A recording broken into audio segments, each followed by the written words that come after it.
Bonjour et merci d'écouter ce nouvel épisode de Réussir dans le retail. Bienvenue à tous. Réussir dans le retail, c'est la chaîne de podcast du cabinet RMS. Chaque semaine, nous interviewons des acteurs du retail ou partageons des points de vue qui, nous l'espérons, pourront être des sources d'inspiration dans votre quotidien. Aujourd'hui, la parole est à Natacha, Chief Talent Recruiter chez RMS. Bonne écoute! Bonjour à tous, je suis ravie de vous retrouver aujourd'hui pour un nouvel épisode de Réussir dans le retail. Aujourd'hui, je reçois Elisabeth Sequet, responsable adjointe chez Balibaris. J'ai rencontré Elisabeth lors d'un entretien de recrutement et en fait, j'ai choisi de l'interviewer ce matin parce que quand je l'ai rencontrée, j'ai vraiment été impressionnée par son parcours, notamment son changement de carrière et aussi et surtout par sa grande énergie. Donc en effet, Elisabeth, avant de rejoindre le retail il y a à peine un an, elle a travaillé pendant plus de 20 ans dans les médias, en France et au Canada. Et par exemple, elle a notamment occupé un poste où elle était responsable de la stratégie média internationale chez Swarovski. Alors, bonjour Elisabeth. Bonjour Natacha. Bonjour, je suis ravie de partager ce moment avec vous. Alors, pour commencer, est-ce que vous pourriez nous dire qu'est-ce que vous avez appris dans votre précédente carrière qui vous sert aujourd'hui dans le retail? Alors, je dirais d'abord savoir construire une relation relationnelle vraie et sincère avec mes clients. Quand j'étais dans le B2B, c'est ce que je faisais pour vendre de l'espace publicitaire. Et je mets au service de mes clients aujourd'hui dans la boutique cette même capacité à créer une relation personnalisée, sincère, bienveillante avec mes clients. Parce qu'on est vraiment face à face dans la boutique et ça se passe très vite. Donc, contrairement à une relation B2B qui se construit dans le temps, là, on n'a pas tellement le droit à l'erreur, quoi. En fait, il faut que ça se passe tout de suite et bien, évidemment. Ouais, il y a le côté immédiateté.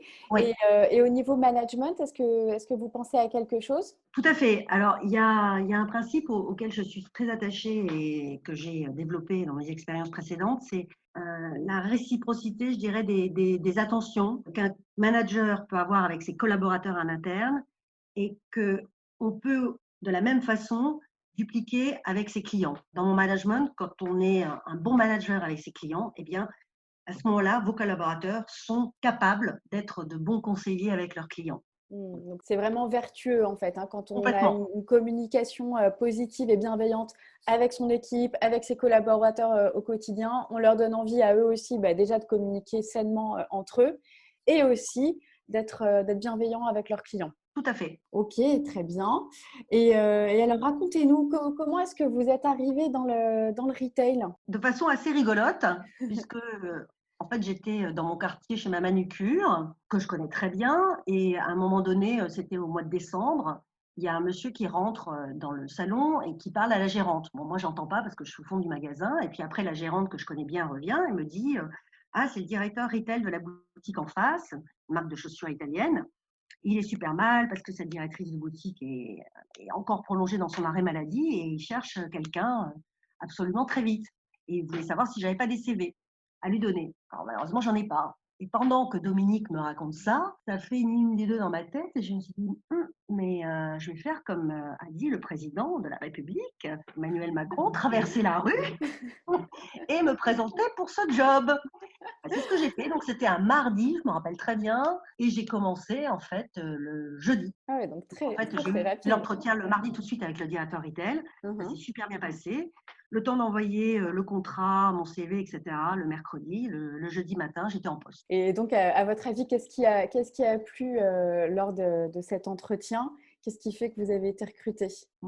Alors, justement, mon expérience antérieure, qui me donnait un solide background pour pouvoir être capable d'interagir aussi bien avec des populations, enfin avec des populations de femmes très différentes. Mon énergie communicative, je pense mon sens de l'humour aussi parce que ça a créé tout de suite une relation très sympathique avec lui et bien sûr ma disponibilité, parce que j'étais disponible tout de suite puisque j'étais à la recherche d'un emploi et ma volonté, je dirais, de travailler dans ce domaine, mon intérêt pour le retail et pour la mode, qui sont là depuis toujours. Très bien. Donc là, maintenant, à présent, vous êtes chez Balibaris. Donc, vous avez trouvé cette opportunité en postulant, mais ça s'est pas fait en un claquement de doigts. Quelles sont les résistances que vous avez rencontrées en cherchant justement un job dans le retail? C'est d'abord mon âge, trop d'expérience et en même temps pas d'expérience dans le retail. Donc un Mmh. paradoxe. Un parcours atypique puisque j'ai également immigré et vécu 5 ans au Canada. Mmh. Je me disais, bah, elle ne voudra jamais accepter un salaire inférieur à ce qu'elle gagnait avant dans les médias. Donc, fait que c'est pas évident, quoi. J'étais un parcours atypique, donc par rapport à et noyé dans le flux de CV que les annonceurs recevaient, ma candidature n'était jamais retenue, quoi. Ouais, donc c'est ce que vous me enfin moi je connais votre histoire, donc ce que je sais, c'est que vous avez envoyé énormément de candidatures, vous avez parfois Tout à été fait. mise en relation même, sans Oui, succès, sans voilà, tout à fait. sans à réussir à obtenir de rendez-vous, ni de réponse. Complètement. Donc oui, donc beaucoup de persévérance pour en arriver, là où vous êtes aujourd'hui, chez Bally Baris. Est-ce que vous pouvez nous dire ce que vous aimez dans le retail? Ah bah, avant tout, c'est la relation avec l'autre, c'est avec le client. Évidemment, je perds jamais en ligne de mire que notre objectif, c'est de vendre dans une boutique, hein. Il ne faut pas se voiler la face non plus, c'est de faire du business. Donc, je suis très intéressée par mes objectifs et stimulée par ce côté-là. Mais je pense qu'on y arrive bien, de façon sincère. Et ce qui m'intéresse, c'est d'accueillir un peu comme chez moi, chaque client et leur offrir vraiment une expérience unique. Mmh. Voilà, de leur offrir un moment de conseil, des fois de réconfort, parce qu'il y a des clients, des clientes qui viennent et qui, à un moment donné, se lâchent et vous racontent leur vie. Je pense que quand on est en empathie aussi, les gens savent que vous êtes à l'écoute, donc ils en profitent. Il y a beaucoup de gens qui se sentent seuls aussi, qui sont seuls.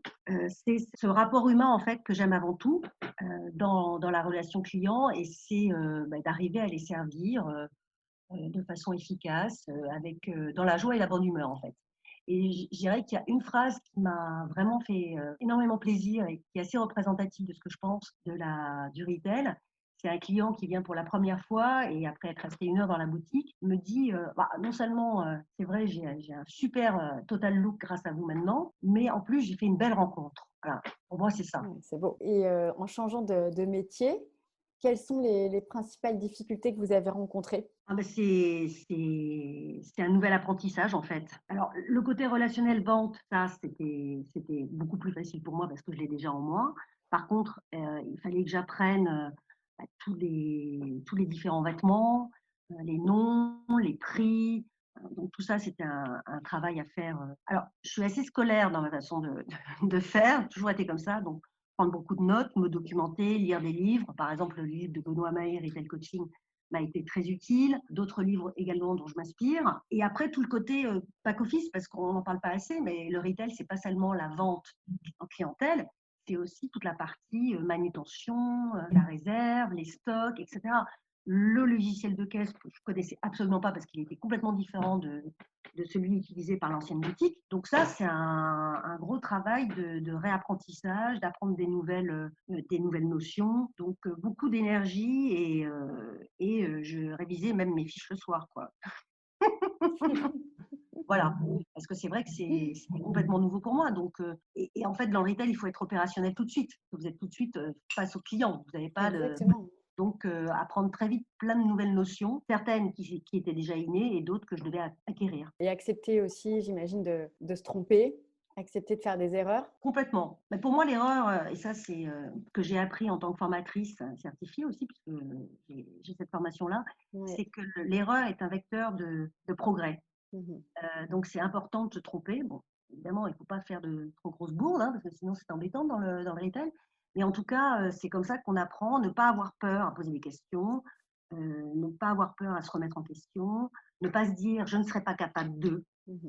Si tu seras capable, tu peux le faire et persévérer. Voilà, je Mmh. dirais, ça c'est valable pour n'importe quel métier. Mais dans le retail, c'est effectivement assimiler tout ce qui est KPIs, tout ce qui est plus technique aussi, parce que c'est un double métier. Voilà, ça c'est important. Qu'est-ce que vous aimeriez dire aux femmes qui pensent qu'elles sont trop seniors? Alors, j'aime pas ce mot, mais c'est le mot qui est utilisé hein, pour parler, je pense, des personnes à partir de, je sais pas, 50 ans dans le monde du travail.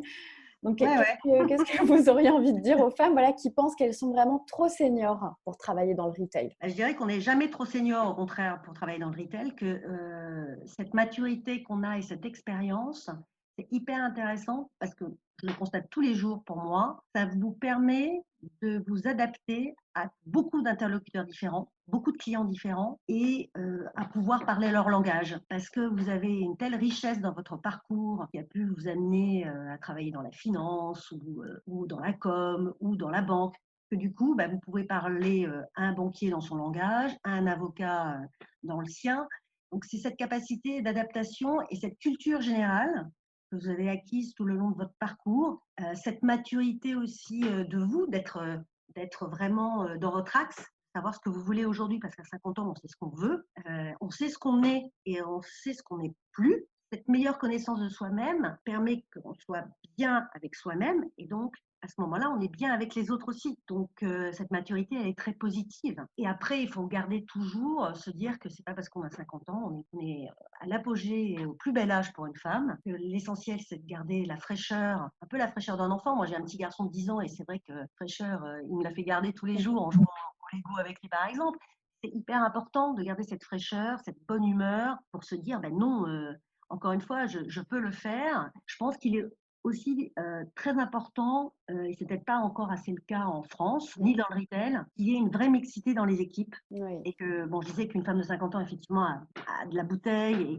Et du coup, c'est vrai qu'en termes de culture générale, en termes de background, a beaucoup de choses à apporter et peut discuter avec plein de gens, des gens différents. Mais c'est aussi cette mixité, cette complémentarité que peuvent avoir une vendeuse de 25 ans avec une femme de 50 ans, un homme de 20 ans avec une femme de 50. Et c'est comme ça qu'on s'enrichit quand on a une équipe plus complémentaire, plus forte aussi. Et les uns apprennent des autres. Donc, je pense que ça, on n'a pas assez cette mixité dans le retail, malheureusement. Ouais. Et c'est vrai que c'est ce que vous me disiez la première fois qu'on s'est rencontrés, c'est vraiment ce que vous avez apprécié justement chez votre boss actuel, Sébastien, c'est bien Oui, ça? tout à fait. Est-ce que vous pouvez nous dire justement, lui, ce qu'il vous a dit par rapport à ça? Mais il n'avait aucun préjugé en fait sur mon âge. À la limite, pour lui, il voit pas que j'ai 50 ans, quoi. Il voit avant tout que enfin, ce qu'il m'a dit, c'est qu'il voulait les meilleurs. Donc l'âge n'a pas d'importance. Il a vu mon dynamisme, mon énergie, ma volonté d'apprendre, ma motivation. Et après, quand il m'a vu au contact avec les clients, sachant que je pouvais effectivement parler de beaucoup de choses à n'importe qui, avec n'importe qui, il a été bluffé, quoi. Et on a une complémentarité en plus, une complicité qui se voit en fait quand on est dans la boutique, qui fait qu'on fait un super team. Donc il a eu une ouverture d'esprit assez extraordinaire, je trouve. Et je le remercie d'ailleurs vivement. Et au Si vous final, écoutez il Sébastien. est gagnant-gagnant, quoi, parce qu'il a vraiment quelqu'un qui ne va pas partir du jour au lendemain, qui ne va pas faire un abandon de poste, Ouais, quelqu'un qui est vraiment engagé. voilà, engagé, qui veut de la stabilité, ce qu'on veut aussi à mon âge, et de l'implication et une envie d'apprentissage non-stop, quoi. Et on peut avoir 50 ans, voire plus, et rester humble et être ouvert au feedback, au point d'amélioration. Quelle est votre expérience là-dessus, justement? Ah, complètement. Moi, je suis très humble. Je considère que la vie est un apprentissage continuel, que l'autre a toujours quelque chose à nous apprendre. Donc, même si je travaille aujourd'hui avec quelqu'un de beaucoup plus jeune que moi, puisqu'il a 30 ans, bah, il est super pro dans son boulot, hyper consciencieux, et il m'apprend plein de choses, encore aujourd'hui, que je ne connais pas. Et je lui apprends aussi d'autres choses. Donc, il y a un échange. Très bien. Et donc, dans le retail, est-ce que vous avez des ambitions ou des projets? Comment vous vous voyez évoluer? Oui, des ambitions, mais vu que je suis formatrice certifiée et que j'adore transmettre aussi des savoirs, j'aimerais bien, une fois le côté opérationnel, vente, maîtrisé complètement, pouvoir justement intervenir dans des boutiques, par exemple, voient leur chiffre d'affaires un peu baissé ou manque de motivation dans les équipes, et faire des opérations un peu coup de poing pour, en une semaine, remettre les compteurs au beau fixe et puis après repartir en mission sur quelque chose d'autre. Oui, votre côté vente, c'est ça? Tout à fait. Ouais, parce que Voilà. vous voulez vraiment garder le côté vente et proximité client. Complètement. Mais comme on m'a déjà dit dans mes anciens jobs et même aujourd'hui dans le retail que je suis un peu comme une locomotive en fait, parce que j'ai beaucoup d'énergie et donc les vendeurs ont envie de me suivre un peu dans mon sillage, en toute modestie hein, évidemment. Ben voilà, j'aimerais aller plus loin et formaliser ça par des formations, quoi. Ouais, des actions vraiment sur le terrain où vous pourriez Tout à fait, identifier concrètes. justement les points d'amélioration d'une équipe ou pourquoi le chiffre est en baisse et pouvoir justement les coacher et les amener par des actions de formation à améliorer leur performance. Super. Et alors, vous qui avez un œil neuf, d'après vous, quand vous voyez un peu, voilà, vous en tant que cliente, vous en tant qu'adjointe chez Balibaris, qu'est-ce que le retail aujourd'hui doit changer ou améliorer? Il y a 2 choses. D'abord, il faudrait que la société française arrête de voir le retail, comment dire, de façon péjorative. Donc ça, le retail pour moi est perçu, malheureusement encore aujourd'hui, comme une profession dévalorisante. C'est-à-dire qu'on est vendeuse de chaussures, c'est pas chouette. C'est un vrai problème en France, comme les professions manuelles ne sont pas assez valorisées et on dit que c'est pas des professions dans le retail à valeur ajoutée. Pas du tout. Au contraire, je dirais que dans une société, le marketing, la communication, c'est très bien. Mais on peut avoir la plus belle com qui soit, si sur le terrain, sur le floor, les équipes retail n'assurent pas, ça ne sert à rien.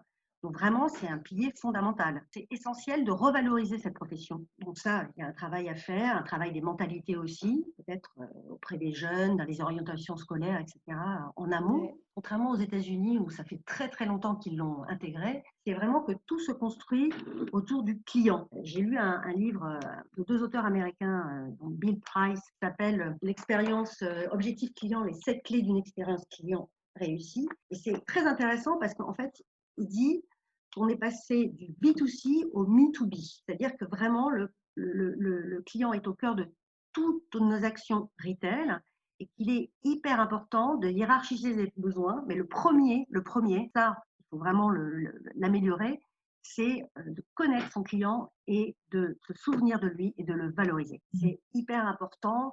Et quand un client me dit, parce que je l'appelle il rentre dans la boutique et je l'appelle par son nom, il dit «Oh, mais vous connaissez tous les clients par votre nom?» Et je dis «Ben, oui monsieur, mais surtout les meilleurs». Mais c'est hyper important, voilà. Et surtout, ça doit être aussi, alors ça c'est hyper important, un intérêt sincère. Et ça marche que comme ça. Mais je pense que c'est la clé de tout en fait. Ok, merci Elisabeth. Alors pour le mot de la fin, est-ce que vous pourriez partager avec nous ce qui vous booste chaque matin pour démarrer la journée? Alors, ce qui me booste chaque matin, c'est d'abord en me levant, je me fixe un objectif, Ouais. voilà, personnel, et je me réjouis de quelque chose qui va se passer. Et après, j'essaye de faire une bonne action par jour. Et dernière chose, je dirais que qui me fait aussi me lever le matin, c'est mon côté émerveillé de la vie qui fait que je suis toujours tellement contente d'être sur Terre, d'être heureuse, d'être en santé surtout. Voilà, ça me réjouit d'avance. Donc ouais, tout le côté vraiment à la fois gratitude et en même temps Tout à fait. faire le bien, transmettre du bien autour de vous et vous Ouais, savez que vous en recevez en retour. tout à fait. C'est une phrase qui est gravée dans ma tête, c'est il faut donner pour recevoir. Voilà, donc c'est un peu ma philosophie de vie. Super, bah écoutez, merci beaucoup Elisabeth. J'étais ravie de partager ce moment avec vous. Je vous souhaite une bonne journée. Merci à tous de nous avoir écoutés et à très bientôt pour un nouvel épisode de Réussir dans le Retail.